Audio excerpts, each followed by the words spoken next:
And although I thought that I was the first one to come up with this novel, beautiful idea, another psychologist has already thought about it, unfortunately. It was Erik Erikson, who in his theory on the different stages of human development terms this stage of not being able to move on from the puberty, psychosocial moratorium.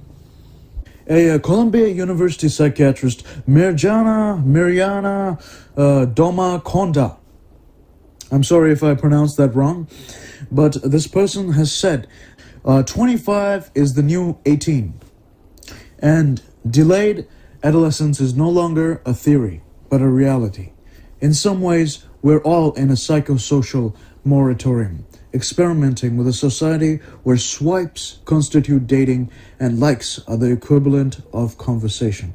And here in this excerpt that I have copied and pasted onto the slide, you can see in this 2015 study, in this portion that I highlighted, that adolescents exhibited initially exaggerated amygdala activity in response to fearful facial expressions relative to children and adults.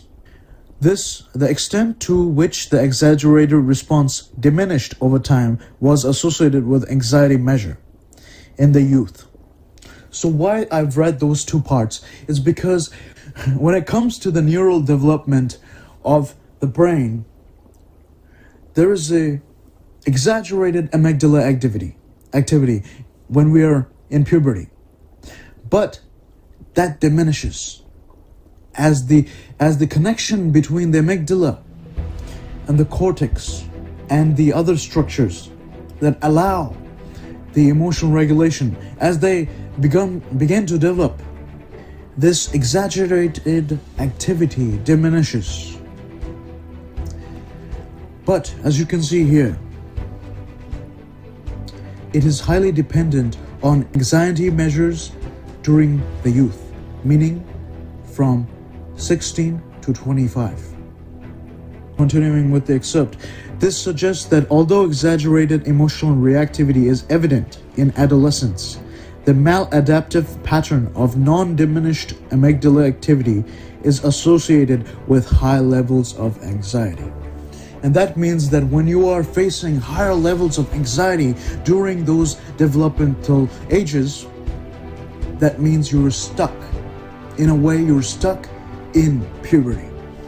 You're stuck in puberty in the sense that your amygdala is still hyperactive.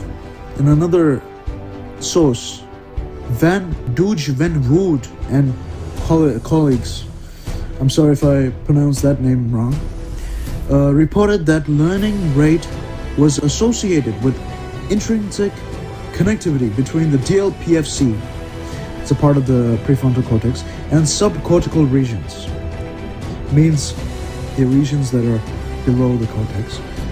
This association increased over time with increasing age in 8 to 25-year-olds.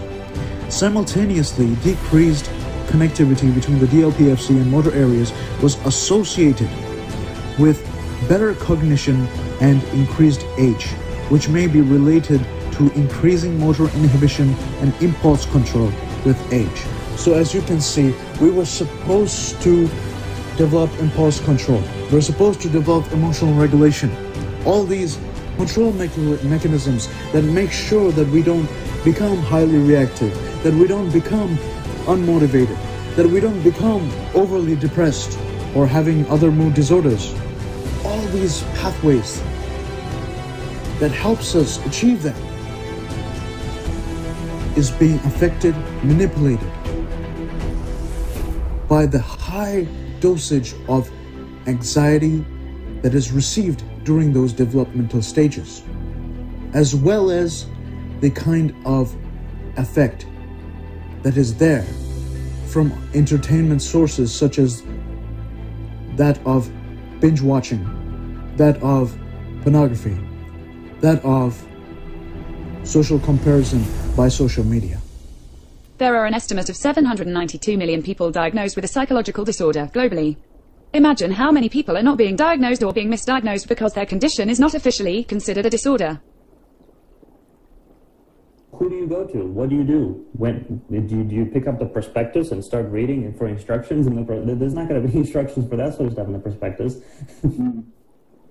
And so if those people then struggle, I think that in the end they come off all the better for it. That struggle, in a sense, these are negative emotions, but it's good.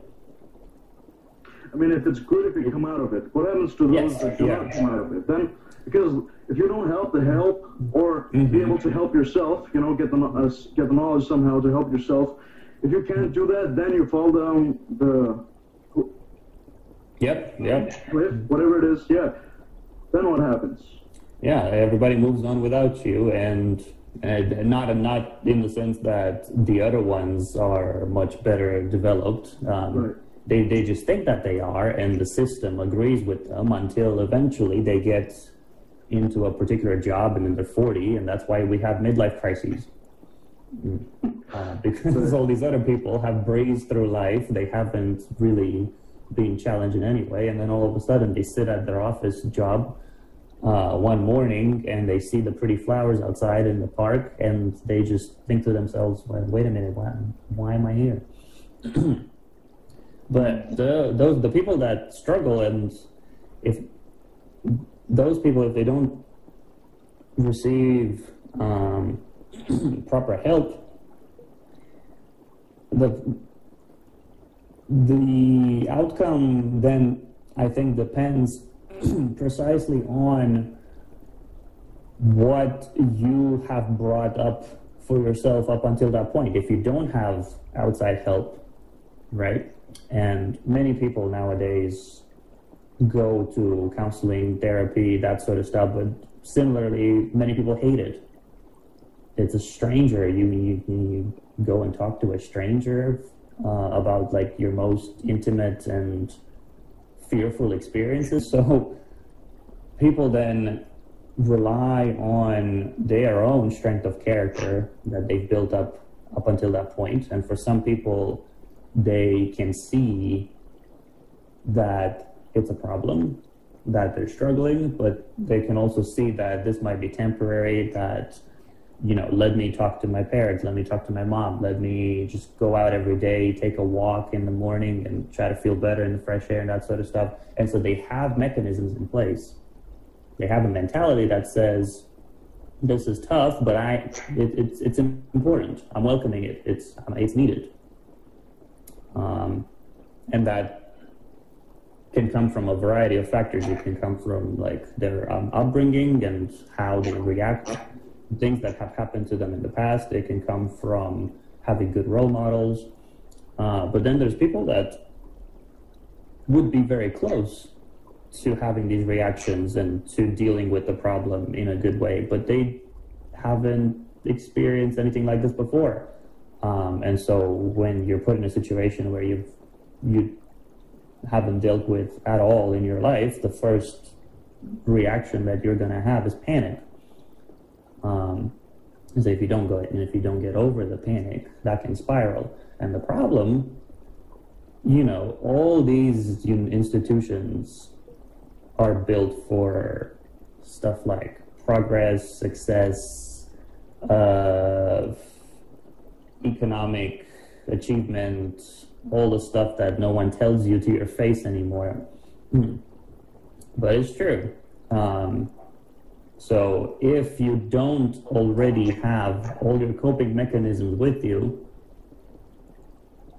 the place you're in, we're using the example of the university, the university is just going to leave you by the curb, because sure, they have a counseling service in place for you, and sure, they might have like a peer-to-peer network where you can go and share your stories, and sure, they might have like little trinkets of compliance, really, is what I call them. They're complying with the law and with the bare minimum. But other than that, they're going to put all the other people on a pedestal. They're going to leave you behind. They don't care about you because it's a numbers game. you know, you hear universities are judged by what percentage of the students that graduate get into a job. Any job, doesn't matter if like that person is happy in their job or if they're performing well or if their job is commensurate with the level that they graduated at. You know, it could be like, I don't know, what's an example of a useless job?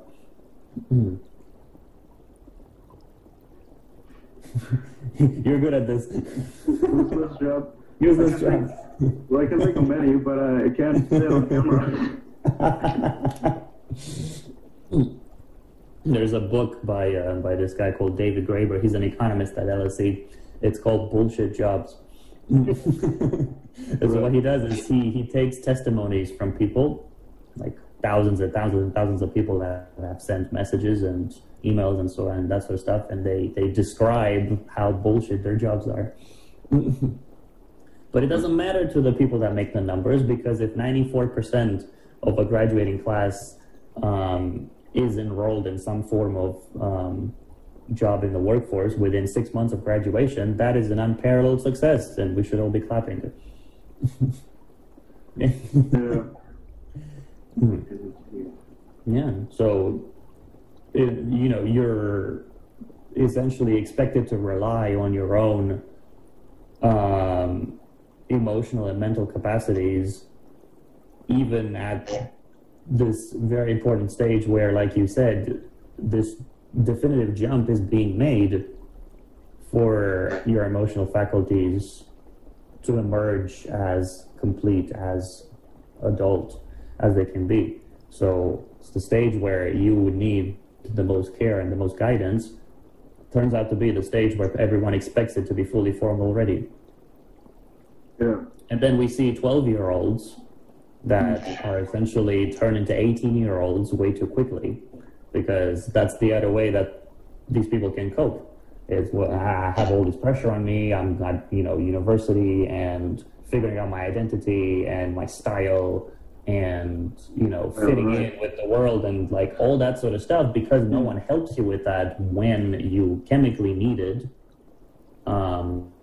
You start to try and prepare yourself for it at a much earlier age, and you don't understand what the heck is going on. And all of a sudden, like I said, you see these 12-year-olds walking around with all this makeup on, and they look like 18-year-olds, and they talk like 18-year-olds. And sure, some people, again, nothing is good or bad. For some people, it works. For other people, I think you're giving up your childhood, which is a crime. I agree.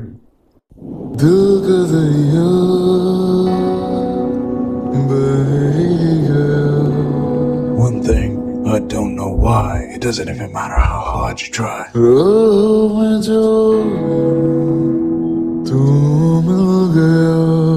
Time is a valuable thing. Watch it count down as the pendulum swings.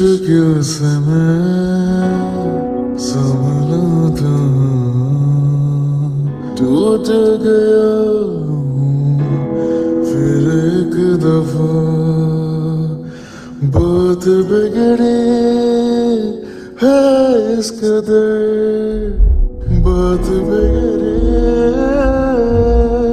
है इस कदर, दिल है टूटा, टूटे हम।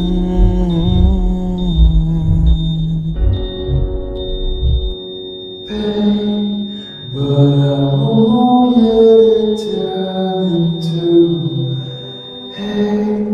No, I won't let it change me. तेरे करीब रहूं, खुद से मैं दूर चलूं, ये बेवजह तो नहीं है तू जो मिला। तेरे लिए मैं जहाँ से टकराऊंगा, सब कुछ खो के तुझको ही पाऊंगा। दिल बन के मैं दिल धड़काऊंगा, मैं तेरा बन जाऊंगा, मैं तेरा बन जाऊंगा।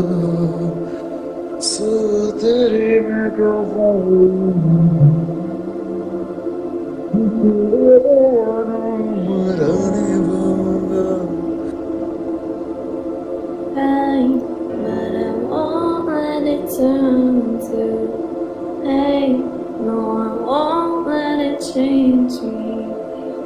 Pain, but I won't let it turn into hate. No, I won't let it change me. You can't take my youth away. The soul of mine will never break. As long as I wake up today, you can't take my youth away. You can't take my youth away. The soul of mine will never break.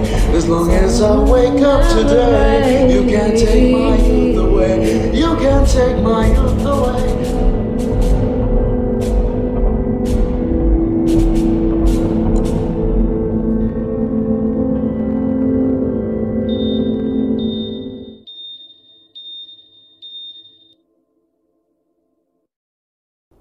Some of the most important questions that we're faced with and we must research about is how much percent of the world's young adults still has decreased connection between the PFC and the amygdala that is supposed to increase with age in their natural development. How much percent has a hyperactive amygdala even in their later stages? How can medical experts help them? And so for this, we don't want just surveys. We need empirical evidence, because science works on empirical evidence and we need some measurable results. And for that, a mass global longitudinal study might be required, but that is required and that is needed in urgency. Does pornography affect detrimentally only to people with certain type of neural activity or connections, or all people? We need a progressive, a mass global longitudinal study on this. Very important, because as this content is free, even if it's highly regulated, you won't be able to stop. These younger people that are 13, 12, 10, 11, 14, 15, these people accessing such material during their neural developmental stages. How does early exposure to pornography affect the neural connection between the PFC and amygdala after the age of mid-20s? So after the age of 25, what happens to that connection? Is that connection fully established after the age of 25? Or does it stay less established than it would be normally? Does the amygdala hyperactivity decrease to the extent it would if there was a normal progression of neural development? These are all very important questions. And why is binge eating disorder on DSM-5 but not binge watching disorder, when the principle behind it is the same? Now, I already answered why. It's because of insufficient research, and that's why we need more research. And so by putting this question here, I just want to use it as a reminder that we want more research done on binge watching disorder. Has emotional dysregulation caused by delay in neurological development that should be completed in adolescence and in early adult stages, corresponding to psychological resilience, decreased in people with genetic predisposition for anxiety disorders only, or with people without genetic predispositions equally? And this is very important, because one of the most argued topics is that, is it the chicken or the egg that comes first? Meaning, is it the brain that's already predisposed to such behaviors, such as the compulsive sexual behavior, or is it the sexual content that, or the possible causes that we discussed in this episode that may be causing the changes in the brain? Now, when it comes to the research that we discussed, for that to be solidified, we need more research. And here we cannot stress how much research is important. Peer-reviewed research is so important for the future progression of humanity as thinking beings. It is very important. And so even though it's not profitable, we must find a way to do these studies. without money. And when scientists and psychologists and psychiatrists, neurologists are doing such research, volunteer, because you're not losing respect. Even if you are a compulsive sexual behavior, it will not disrespect you, because it is not a crime, it is a condition of the brain. So I say this, that if you see a study happening, go there, volunteer, help them, help those researchers get information, because it will only help us as an entirety in the end. Because if you guys don't go, then they'll have to offer you money, and that money needs budget, and that budget needs funding, and that funding is not always readily available.